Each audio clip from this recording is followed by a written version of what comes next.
தெரியாம அப்பாவுக்கு தெரியாம ஒரு விஷயம் தப்பான விஷயம். சரியா? ஒரு விஷயம் தெரியலனா அப்பா அம்மாட்ட கேட்கணும், இல்ல ஸ்கூல்ல வந்து டீச்சர்ஸ்ட்ட கேட்கணும். இந்த விஷயம் இந்த மாதிரி இருக்கு, நான் இந்த மாதிரி பண்ணட்டா அப்படின்னு உங்களுக்கு ஒரு சஜஷனை வந்து கேட்கணும்.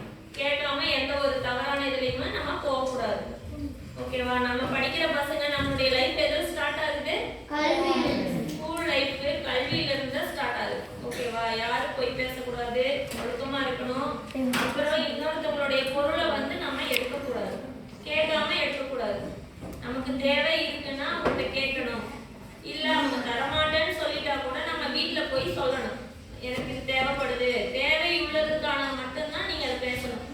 அவங்க வச்சிருக்காங்க நம்மளும் வச்சுக்கணும் அப்படிங்கிற ஒரு எண்ணத்துல ஒரு ஆசையை நம்மளே ஏற்படுத்திக்கிட்டு அதை வந்து தெரியாம இருக்கணும், இல்ல வீட்டுல வந்து நம்ம ப்ரெஷர் பண்ணி வாங்கணும் அப்படிங்கிற எண்ணத்துக்கு நம்ம போகக்கூடாது.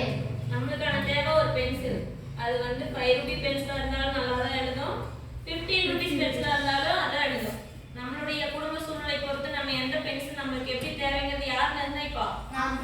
நம்ம தான் நிர்ணயிக்கணும். சரியா? நம்ம வந்து 20 ரூபாயில 15 ரூபாயில நம்ம ஆசைப்படுறப்ப அது என்ன ஆகுது நமக்குள்ள, அது ஒண்ணு நமக்கு கிடைக்கலன்னா அதை நான் எடுக்கணும் அப்படிங்கிற எண்ணம் எப்ப போகுது?